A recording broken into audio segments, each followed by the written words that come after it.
Hello කොහොමද? අපි ඊතරම කියනවා කතා පරක්කු බබාලට වචන වලට කලින් සද්ද ගැන ලොකු අවධානයක් දෙන්න.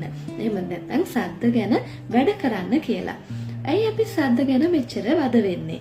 සද්ද හොඳට වැඩ කරනවා කියන්නේ කියන්නේ බබාට හොඳට සද්ද ලොකු වෙරයිටි එකකින් සද්ද නිපදවන්න පුළුවන් කියලා කියන්නේ. ඒ කියන්නේ බබාගේ දිව, තොල්, කම්බෝල් වගේ මේ උච්චාරණයට ඕන කරන කොටස් ඒ දේවල් හොඳට වැඩ කරන්න පටන් ගන්නවා. ඒක එකක්. දෙවෙනි එක අපිට ශබ්ද වලින් ඊළඟ ස්ටෙප් එක වෙන වචන වලට යන්න ලේසි. තුන්වෙනි එක බබාට පසු කාලීනව කතා කරනකොට ඇති වෙන උච්චාරණ දෝෂ හුඟක් අවම වෙනවා. එයා හොඳට ශබ්ද කරලා මේ අපි කියන්නේ උච්චාරණයට ඕන කරන මේ කොටස් හොඳට වැඩ කරලා ඒවා හරි තැන නිසි තැන පිටවන්න ඉගෙනගෙන තියෙනවා නේද?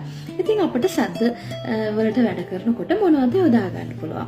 අපිට පුළුවන් සත්තු. ඒ කියන්නේ මේ සෙල්ලම් බඩු සත්තු ඒ වගේ දේවල් යොදා ගන්න. එහෙම නැත්නම් රූප යොදා ගන්න පුළුවන්.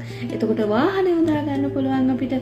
ඊළඟට ඒ දේවල් අපි ඇත්ත සමාජයේ දකිනකොට මතක ඇතුව ඔයාලා යොදා ගන්න ශබ්දේ බබාට ඇහෙන්න හොඳට පැහැදිලිව කියන්න.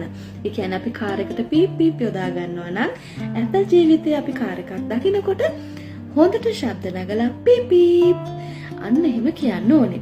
එතකොට බබා ඉගෙන ගන්නවා මේ ඔබ්ජෙක්ට් එකට මේ සද්ද තමයි අපි පාවිච්චි කරන්න කියලා. ඒ වගේම ඔයාලා බබාලා ඉස්සරහදී ශබ්ද කරනකොට හෝ කතා කරනකොට උනත් හොඳට බබාට පේන්න කතා කරොත් පීප් කියනකොට එන යොදාගන්නේ මොකක්ද අපි කොතනද අපේ මේ දියෝ අදින්නේ ආන් මේ දේවල් බබාගේ ඔළුවට ගියාම එයා එපාර ඒක ඉමිටේට් කරන්න පටන් ගන්නවා. ඒ කියන්නේ අපි කියන්නේ අනුකරණය කරන්න පටන් ගන්නවා. එතනින් එහාට එයාට හරි ලේසි ඉස්සරහට යන්න. ඉතින් ගෙදරදී මේ දේවල් ඔයාලට ප්‍රැක්ටිස් කරන්න පුළුවන්. හොඳයි? ගිහින් එන්න.